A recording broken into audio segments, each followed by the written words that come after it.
Ndabasuje abakunzi ba Gospel Entertainment. Amahoro y'Imana bane namwe. Uwiteka ahaze ukwivuza kwanyu kwiza buri munsi. Uyu yitwa Ezra Mpyisi.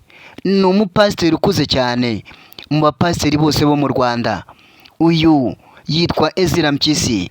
Niyo mazina yiswe n'ababyeyi be. Yabonye izuba mu 1922. Kuri ubu afite imyaka irenga 100.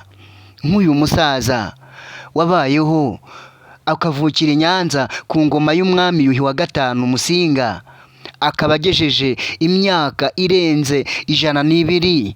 Ibanga yakoresheje ni irihe? Yitwa Mpyisi. Ayo niyo mazina yiswe n'ababyeyi be mu rwego rwo kumurinda kugira ngo hatazagira urupfu rumukoraho. Ese koko amazina yiswe n'ababyeyi be niyo yatumye aramba? Ntucikwe, kanda subscribe.